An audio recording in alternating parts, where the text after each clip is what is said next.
up and everything's just going to seem rosy and it's all going to be great and, you know, you can walk around and see things. You've got to work on it. Because the world's not going to help you do it. And so, you know, he talks about meditate. You know, we think about meditate, we think about, well, at least I think about like the, you know, the Tibetan monks that they sit there and they just, you know, pray and whatever all day and they sit there in thought. Or maybe the karate guys that meditate and it's their mind over matter things. They meditate so they don't feel pain or something like that. But it's really, it's actually a good vision for that kind of thing because this is a present middle imperative for habit of thought. It is something that you do. It's a purposeful, constant thing that you do, that you make yourself do. That's what meditating really is. So, if anything of these things, the good things, you know, you should purposefully think on them constantly. That's how you should fill your mind. It's just like a gas tank in your car. You know, if you know a gas station's watering down its gas, are you going to go put that gas in your car? Nope, I think I'll stay away from that place, right? It's the same thing. If you don't put the good things in, you're not going to get the good things out. And so, you know, in times like these, which is the same type of times we've always had, same type of times they had at the time Paul's writing. I mean, it seems like it's different, but really, nothing's really changed as far as that goes with the world. You know, you've got to do it, and you've got to put forth that imperative. Verse 9, the things which you learned and received and heard and saw in me, these do, and the God of peace will be with you. If all I ever do is meditate on my problems and think on my problems, all I'm ever going to see is problems. If all I ever do are wrong things, all I'm ever going to see is wrong things. But if I study my Bible and I try and concentrate on the good things and I pray like I'm supposed to and I do all of the things that Paul has told others to do and that we see that Paul has done in our study, then I will have that peace that God brings. And that's how to have it. If you think about it, if there's anybody that ought to be down in a bit of a funk, it's Paul, right? I rejoice in the Lord greatly that now at last your care for me has flourished again, although you surely did care, but you lacked opportunity. Not that I speak in regards to need, for I've learned in whatever state I am to be content. I know how to be abased and I know how to abound. Everywhere and in all things I've learned both to be full and to be hungry, both to abound and to suffer need. I have learned to be content. That's probably one of the harder things, I think, at least as far as for me, to do. All the time we're tempted in our lives to say, you know, if I can just fix this, I'll be happy. If I can just get this done, it'll be all right. That's like with mine. If I could just get this long list of repairs I need to do for houses and cars, if I could just get all this stuff done, it'll be good. But you know what? You get around to doing it, going through all that stuff, and then eventually, well, the next thing needs done. And the next thing. Basing your everything will be good on something in this world really doesn't help, does it?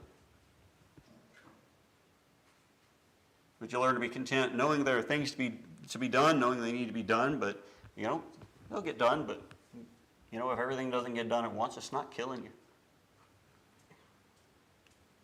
That's been a hard one for me to accept. You know, it's not killing you if everything is just not done perfect. If things aren't going right, that's okay. If things are going right, that's okay. The biggest thing is to realize that, you know, as far as spiritually, one's not really any better than the other. Everything going fine is not any better than everything going wrong. And that's where we get it wrong. Everything's going fine, then things are good, and we should be happy. Everything's going wrong, well, we should mourn, and it's worse for us. Well, I mean, we're given tests and trials for a reason, aren't we? That would make us better. And so there are reasons why, you know, as Paul said, I have learned to be content however I am. Because it is the best thing for me as needed. And then here we get to that thing that everybody quotes from. I do all things through Christ, which strengthens me. You know, everybody likes to use this for any old reason, but look back at our context, you know. I have learned to be content, to be how I need to be, because Christ strengthens me. Now, where's Christ's strength found? When is Christ told Paul, when is he made strong?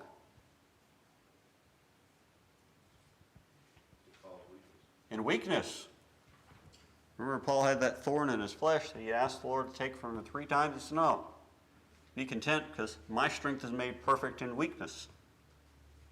I can do all things through Christ who strengthens me. I know how to be weak because that's how Christ is strong and that's how Christ can help me. To recognize that. If everything's going good, you know, if I abound, as it would be, as Paul says, in everything, how am I weak? You know, you have to remember that. You have to remember to be weak. You have to know how to be abased, how to realize that everything is not perfect even when things are going well, just like everything's not bad even when things are not going good. Marcus, we all know how to act when things are going good. Mm-hmm. It's when things are going very difficult for us, is when we're challenging. And we find out sometimes some very terrible things have happened to people, and you find out that you control very little. Mm-hmm. And so, hopefully, if you're a child of God, you recognize that it's interesting that usually when people are the trouble most, they're the most humble. Mm-hmm. Their prayers are more earnest. And it shouldn't be that way. That seems to be human nature. And it's just because we see that this is bigger than me and I can't do anything about it. So we find ourselves in prayer for it. And we should be prayer for each day. Thankful for the blessings we have, but it seems like somebody mentioned we're more dependent on God when things are difficult. So it might be in our weaknesses, like Paul, but that's when we're the strongest. Yeah, and see that does kind of push us. The one point I disagree with a little bit is we all know how to act when things are going well. That's actually the time that people seem to let go the most of their faith because they rely too much on themselves and things going well, and they forget about having to rely on God as much. And so that's the thing about that. And so I can do all things through Christ who strengthens me. Is not I can be strong because Christ is there with me. It's I can be strong through Christ. I can do things through Christ who strengthens me because I know I'm weak and Christ will give me the strength. I'm not strong at all. That's where people get that verse wrong, and they don't realize that. As you have to recognize how weak you are before you can be strong through Christ. Nevertheless, you've done well that you shared in my distress. And now you Philippians know also that in the beginning of the gospel, when I departed from Macedonia, no church shared with me concerning giving and receiving, but you only. For even in Thessalonica, you sent aid once and again for my necessities. Not that I seek the gift, but I seek the fruit that abounds to your account. Indeed, I have all and abound. I am full, having received from Epaphroditus the things sent from you, a sweet-smelling aroma, an acceptable sacrifice, well-pleasing to God. And my God shall supply all your need according to his riches and glory by Christ Jesus. Now our God and Father be glory forever and ever. Amen. Now, here's the good thing about this. What was Paul's profession? Tent maker. He knew how to work if he needed to support himself while he was somewhere, didn't he? And he had before. But, once again, not that I seek the gift, not that I've got to have it. But let me tell you, if I'm supported, and I'm not out making tents, what can I do more? I can preach more, right? I can speak to people more, and therefore the fruit increases because the amount of labor being put into it increases. And the sweet-smelling aroma, the acceptable sacrifice, well-pleasing to God. That brings to mind several other points and times. It talked about sacrifice a lot of times to do with the Old Testament when several times God brought up to the Jews, your actual sacrifices are terrible to me. I hate them. Why? Because your heart's not obedient. You're not willing to give. You're not willing to have mercy. You're not willing to put others before yourselves. But here, what does Paul say? This is a sweet-smelling aroma. This is an acceptable sacrifice, well-pleasing to God. Why? Because you gave of yourselves without being asked to. You gave of yourselves to help somebody else and to help others that you'd never met. Because through Paul, others that they'd never met were helped, were taught the gospel. And so that kind of thing, and it's great to be able to, as we have as a congregation, be able to support preachers in places, to help them to get started, to help to teach others. It's one of the great things I enjoy about being able to do that. So in conclusion, here he brings it to an end. Greet every saint in Christ Jesus. The brethren who are with me greet you. All the saints greet you, but especially those who are of Caesar's household. The grace of our Lord Jesus Christ be with you all. Amen. I love that. The saints greet you, especially those of Caesar's household. You leave Paul sitting there for long enough, you think he's not going to make any converts? No. And so it's great to see, even as he says, that my bonds have come to the furtherance of the gospel. I've been able to reach those even around Caesar. And so it's a great end to a letter, to people that he knows well, to people he's intimately familiar with, and that he has been once again is just able to have so much help and do so much with, and it's been so inspiring to it. Does anybody have any thoughts on Philippians? All right, Paul's fourth journey.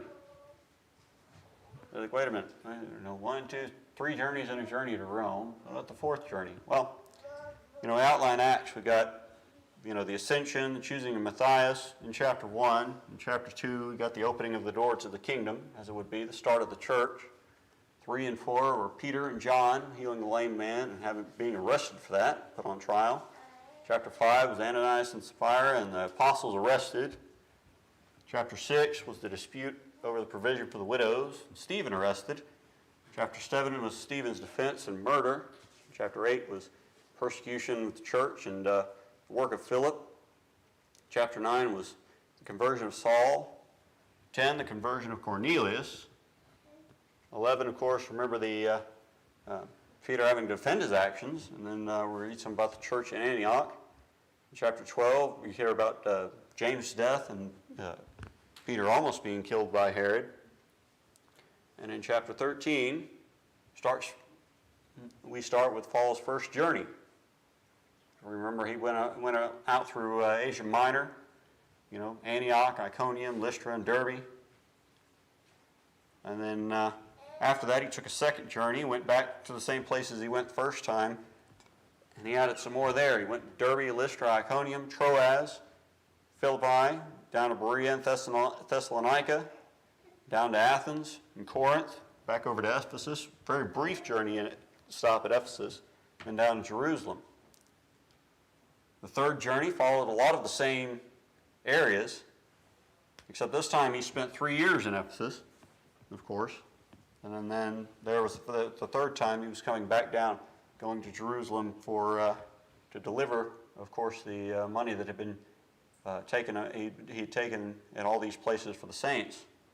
And of course, remember him being arrested and having to go to Rome. And so now we have a fourth journey apparent. We don't actually have a narrative of a fourth journey, but based on the evidence and what we read both from the Bible texts here and from historical sources, we see that it's pretty evident that Paul obtained a favorable ruling at this time. Historians tell us that the first 7 years of Nero's reign were years of general peace and prosperity in the Roman Empire, while the last 7 years were as bad as the first 7 were good. The change happened in 62 AD, just sometime around the time that Paul went before Nero the first time. 2 years later, in 64 AD, the great fire in Rome that burned down more than half the city. And Nero, of course, blamed it on the Christians, and because there were a lot of people that didn't like them, and so they were easy scapegoats, and began persecuting them after that. But now, as we've read in the last couple of letters, Paul is expected to be released. In Philippians, he told them he trusted that he would come to them shortly. He told Philemon to prepare a guest room for him. These were not words of a man expecting to die soon, are they? No, he expects to be released soon. But, compare that to 2 Timothy 4:6. For I am already being poured out as a drink offering, and the time for my departure has come. You see how the tone has changed. So we know, at least there, in his last few of these letters that we've read and studied here, that he plans on being released, fully expects to. Now, we figure he was released, at least for a time, because of another thing. We've got several details in his later letters that don't fit in Journey to Acts, and which we'll be looking at these in more detail, of course, in the next few classes. But first, in 1 Timothy, he told Timothy to remain in Ephesus when he went to Macedonia. Well, we don't really have a time or an event for this in Acts. The first journey was too early, for him to have done this. The second journey, as it was, he came to Ephesus and left them there, but he himself entered the synagogue and reasoned with Jews. But look, he didn't take the time, he didn't have the time to stay there or go into Macedonia. Why? Because when he entered into Ephesus, he was on his way back to Jerusalem in the second journey. And so this definitely wasn't that time. It doesn't fit the third journey, because he sent Timothy ahead to Macedonia. He didn't leave him in Ephesus there. So when does Paul have a chance to leave Timothy at Ephesus and go into Macedonia? Has to be at a different point in time, doesn't it? And so if 1 Timothy doesn't describe any of the first three journeys, there has to have been at least one more that he went around. This probably happened in the spring or summer of AD 63.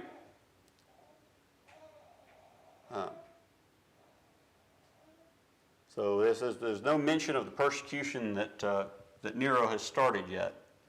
There's no mention of the problems and anything else. So it's got to be before, the fire in Rome. So it's got to be before the summer of 64.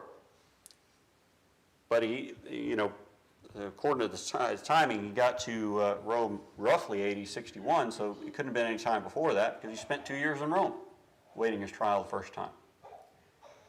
And so we've got a rough time period for it, and a probable timetable for where he went. He probably went first to Crete, and talks about leaving Titus in Crete and Titus, so he could set things in order that were lacking and appoint an elder in every city. And so this was probably a brief visit. Miletus, he said, Erastus remained at Corinth. Trophimus I left ill at Miletus. You have to think that probably bothered him too, having to leave somebody behind because they were ill. Remember, he was with Paul. We've heard of him before in Acts 20 and 21. And of course, he had to have stopped at Ephesus. He talks about Onesiphorus and the service he rendered at Ephesus, and of course, talking about leaving Timothy behind at Ephesus. So we know he went to those. He probably went, you would figure, went to Colossae, because he specifically had asked Philemon to prepare a guest room for him. And, we know Colossae's right down the road, or right up the river as it would be, from Ephesus. And it seems that he left Ephesus at some point and planned to go over into Macedonia. And he had to have gone through Troas. Why? Well, he tells Timothy, when you come, bring the cloak that I left with Carpus at Troas, and the books, and above all, the parchments.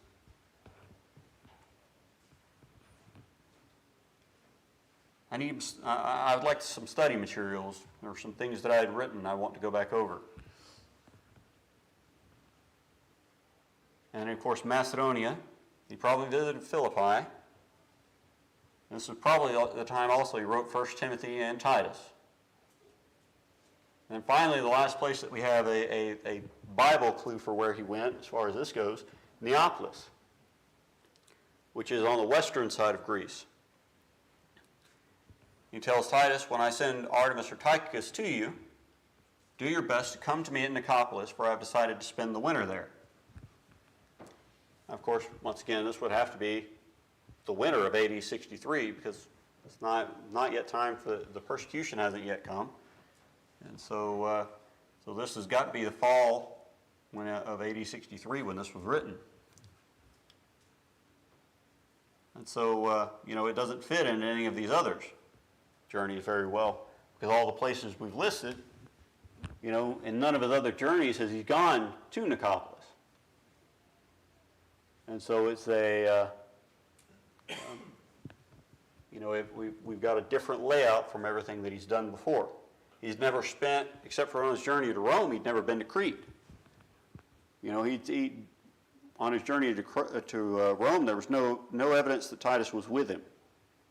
And they only spent the briefest of times there because they were, he didn't have time to go preach to everybody because they were trying to move along and move quickly to get to a different port before the winter came, and they got blown out to sea and shipwrecked.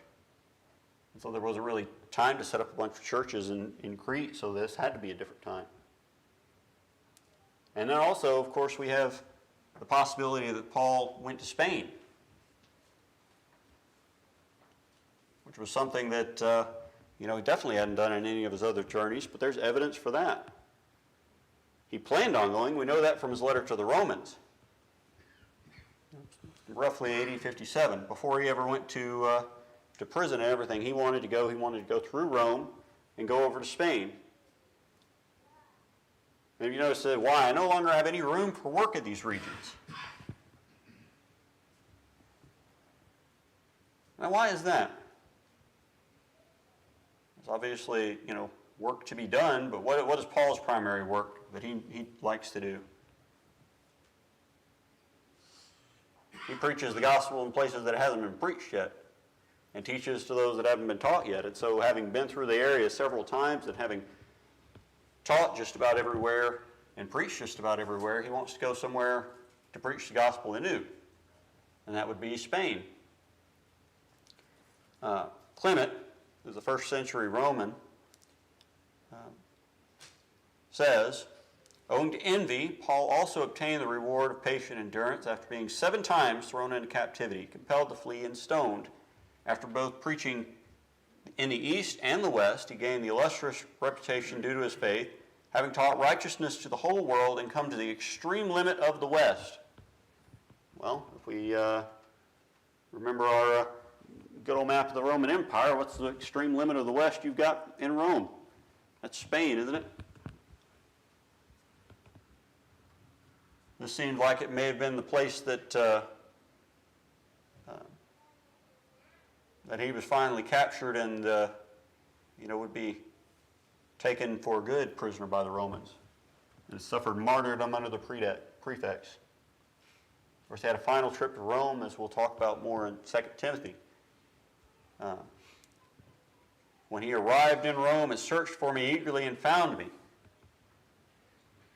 I have to think about this. And like I said, we'll go over this more later, but if this is during the Roman persecution, and the government absolutely hates Christians, for a Christian to voluntarily go to Rome and look for Paul, to find him, knowing that he's in Roman captivity, sounds like a death sentence to me, doesn't it? May the Lord grant mercy to the household of Onesiphorus, for he refreshed me and found me. And the service that he did. He speaks as though this guy is already gone, doesn't he? It seems like that might be possible. But this seemed to be separate from his other trip in Rome, his other time in Rome. And so you look at all these, we put all of them together, and what do they say? They say that, Paul had to be let out at some point, right? And had to go places and had to visit.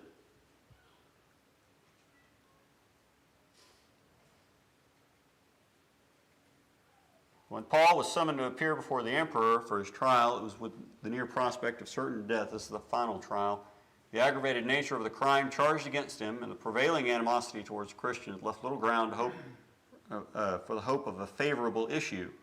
It was the practice amongst the Greeks and the Romans to allow an accused person an advocate to present his case in the court of justice and plead on his behalf by force of argument, by impassioned eloquence, and sometimes entreaties, prayers, and even tears.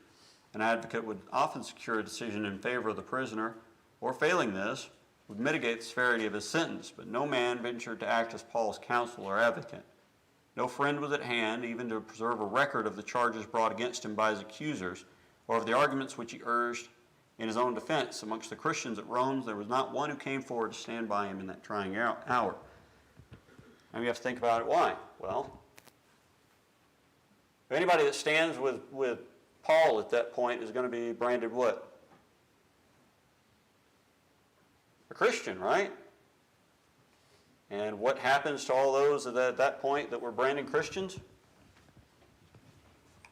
Nero was all too happy to have them executed in all the various wonderful ways, wasn't it? And so it would get to the point where being a Christian was a death sentence, and you got to say one thing. Paul was the would have been public enemy number one if Christians were the enemy at the time, wouldn't he? And here's a guy, how many years has he been traveling about, spreading the gospel, preaching the gospel? Nero would have been familiar with him if he had had anything to do with his trial, or even still his staff would have been familiar with him. Him having been in Rome those 2 years before this. He would not be quiet about his preaching, I'm sure, so you would know anywhere he went, even if it was Spain, the news would travel about who he was and what he did as far as preaching, and so it would have been fairly easy for them to take him prisoner, take him back to Rome, and make an example out of him, wouldn't it?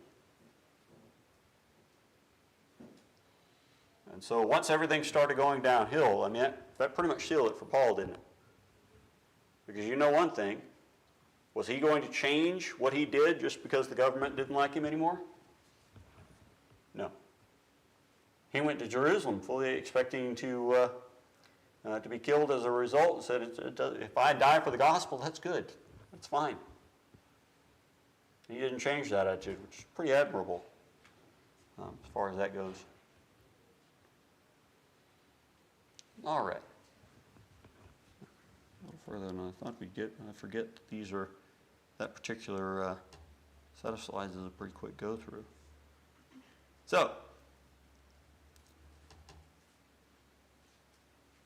talk about Timothy.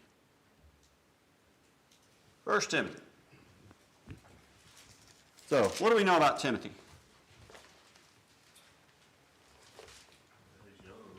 Young fellow.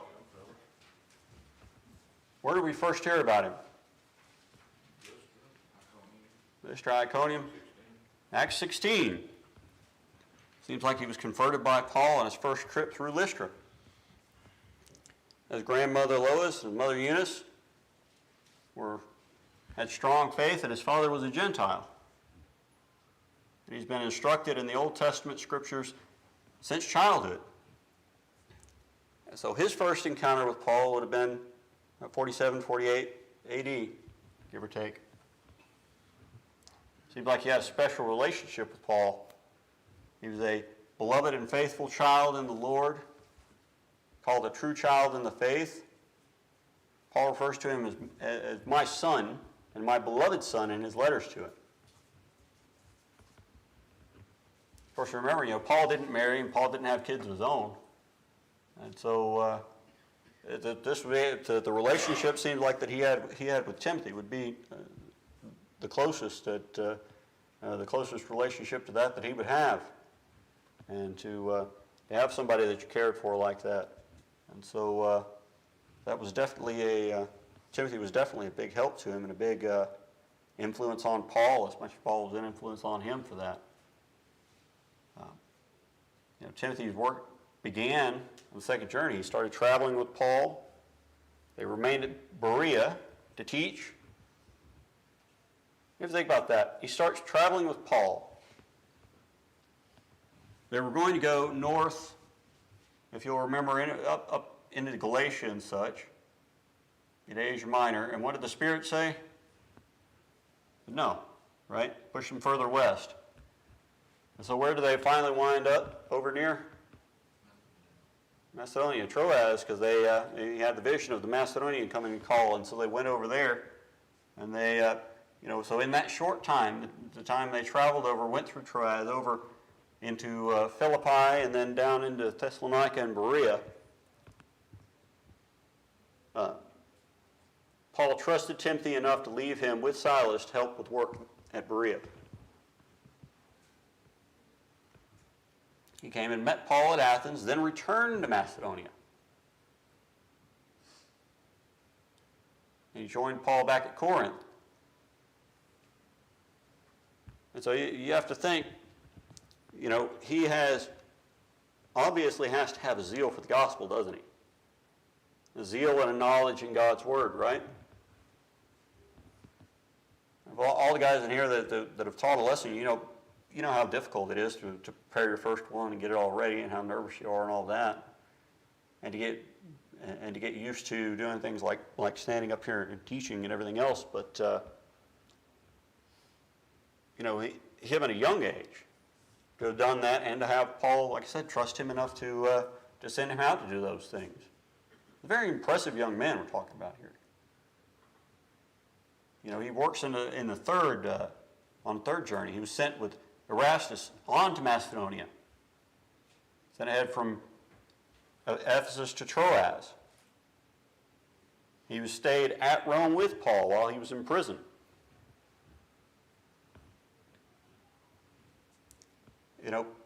This is the guy good enough in his faith, strong enough in his faith that he drops everything and follows Paul. And he works with Paul, and he does what is needed. You think back to the parable of the rich young ruler. The guy or not the parable, but the story that Jesus has. The fellow, he comes and he says, I've done all of these things. I've kept the law, all these laws about not murdering, not doing people wrong, honoring my father and mother. I've kept all these since my youth. What more do I lack? And Jesus told him, go and sell your things and follow me. Give up on your worldly life and follow me, and you'll be perfect. That's the only thing you lacked. And that fellow, he had great things, and he went away sad. It doesn't say whether Timothy has great things or not. But whatever he had, he didn't value it more than the need for the gospel to be preached. Like I said, this shows a lot of a difference from, a lot of times how we think when we're young. You know how I was when I was younger? I was an idiot, right? All of us can think back at some point in time in our lives and say, yep, between this year and this year, you can just label me as dumb and move on. That's why insurance gets a bit cheaper after we turn 25, because it seems like at that point our brain finally clicks and says, oh yeah, that's kind of dumb to do. There's that point where we can finally start looking towards the future. But we all know some of these young folks that are younger than that, but they're able to see that picture. Their faith is strong enough to show them and that they don't drop into the same things that other people their age do. Yes, Brother Rodney. Paul makes mention of Timothy there in Philippians word, and he says, verse chapter 2, for I have no man like mine. Now, there's no man like him who would naturally care for your state, for all seek their own, not the things of Jesus Christ. He said, but you know the proof of him. Over there in Lystra and Iconium, there's two places he had a good reputation, not just one, but two. So they knew the proof of him as a son of the Father. He served me in the gospel. And he'd been well taught by mother and mother too. You been reading my slides? That was the next point. Or- No, that's fine. That's actually good. But yeah, my biggest thing is, and it's because I remember how I was at that time. I understand is that, I mean, the biggest thing that I know as far as young people goes, a lot of times the biggest shortcoming is just because it's harder for them to remember exactly how much of an effect all of their actions have on others, right? You know, I mean, it's really easy when you're younger to be careless. You don't think about that stuff as much. And then when you start having those things happen to you, where somebody was careless with you, then you start realizing all those years how careless you were, right? I've done that a lot. And so Paul says, well, no, I know nobody that will care for you like Timothy will. He's not a careless youth. He is not a thoughtless person. He will be more thoughtful than anybody else I've got. And think about that. He's got Luke with him. You know? And how many other Christians does he have around him at Rome? But the young fellow, he's the one that's most careful in his thought towards others and most caring in his thoughts towards others. That's what I'm saying. I mean, it's hard to think about, to overstate, to me anyways, how impressive Timothy was as a young man. And why Paul tells him, don't let people disregard you for your youth.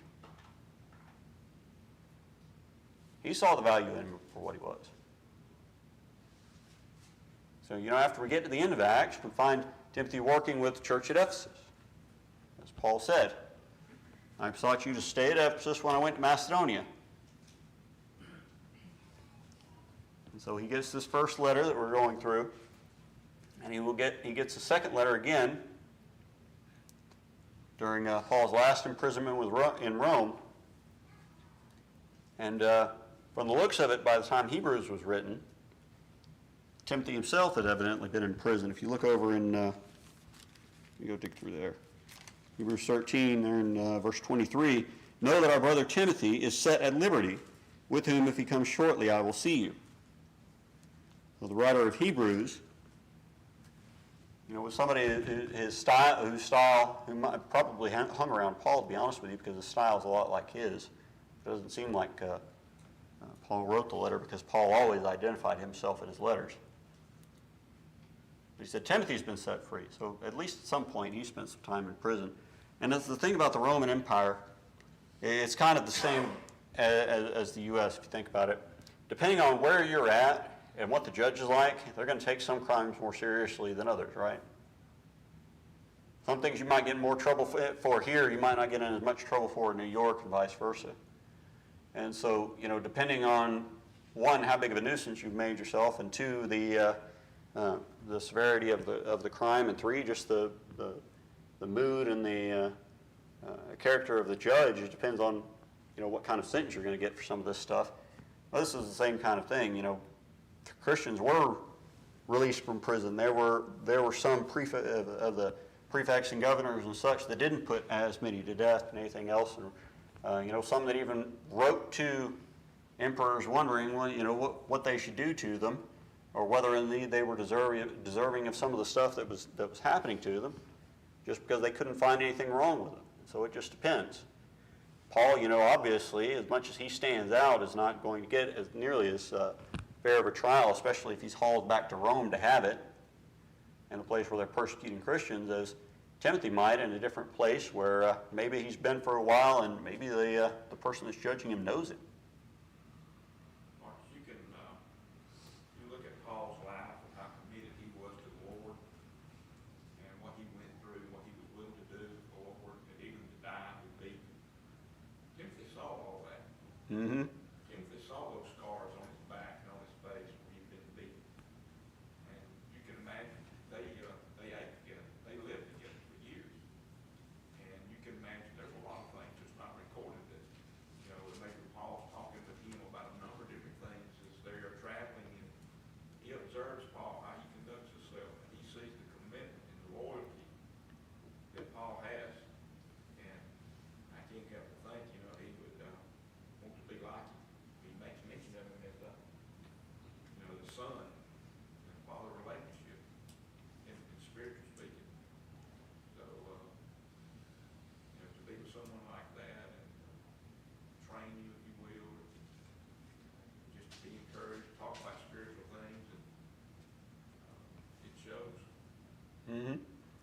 And you notice that too about a lot of the children as they get older. A lot of them act like one parent or the other, don't they? And, you know, I get a lot from my wife. A lot of my mannerisms and things, it's just like your dad does. You know, I can point to the girls and point out things they do like I do already, and that they do that Elizabeth does. And so, you know, our no matter what we teach, our strongest influence on our children is what we do, isn't it? That's what they see, that's what they grow to imitate and such. And so for Timothy to be around Paul, where do you think he got all this from? Just been around God's people too. You know, he's with God's people all the time. He sees the best and the worst. Yeah. If Paul taught it and lived it. His grandmother and his mother, they taught it, they lived it. Where's that example, that road for us to follow if we want our kids to live it? What do we have to do? We have to teach it and live it, right? Got to follow up on that. And you know, which is it's time to close. The last point. You know, we're coming up. I'm actually going to ask somebody. I'll need somebody to fill in for me for a couple of classes. If I can get a volunteer, I'll be up camp, and we're going to go up the Saturday before, so we'll be the Sunday before camp and the Wednesday. But you know, going up there and seeing and being around so many young people at once that you know their parents teach it and their parents live it, and you can see it in those kids. It's really great, especially when you go places with kids whose parents are not Christians and that don't teach them right. And even the ones that are well behaved for worldly kids, the attitude is just a whole different thing. The way they act is just a whole different thing, and so it's just it just makes it even more so that you realize how impressive it is and how good of an influence that we can be on our children to help our children to be like somebody like Timothy. Well, if y'all want to read through Timothy, that's where we'll be picking up there and on Wednesday, Lord willing. Thanks everybody for the